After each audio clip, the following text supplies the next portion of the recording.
ایک صحابی کی بیگم نے پیغام بھیجا، یا رسول اللہ میرا خامد مر رہا ہے، کلمہ نہیں پڑھ رہا۔ صحابی ہو کے کلمہ نہیں پڑھ رہا، کمال صحابی۔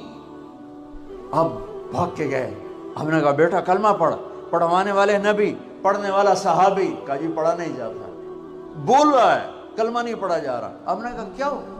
کہا جی بس پڑھا نہیں جاتا۔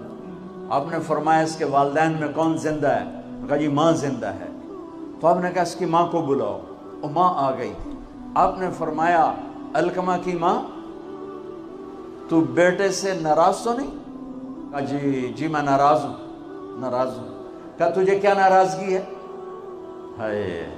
کہ یا رسول اللہ مجھے اس کے دین کا کوئی گلہ نہیں ہے، بہت نیک بچہ ہے، راتوں کو اٹھ کے تہجد پڑھتا ہے، نفلوں میں کھڑے ہو کے قرآن پڑھتا ہے، دن میں روزے رکھتا ہے، لیکن بس مجھ سے جب بولتا ہے میرا دل چیر کے رکھ دیتا ہے جب مجھ سے بات کرتا ہے، بس مجھے اس کا دکھ درد ہے، بدتمیز ہو کے بولتا ہے۔ آپ نے فرمایا معاف کرو گی؟ کہ جی نہیں چاہتا۔ آپ نے فرمایا میں آگ لگاؤں تو سفارش کرو گی؟ کہا جی آگ میں تو نہیں دیکھ سکتی، سفارش کروں گی۔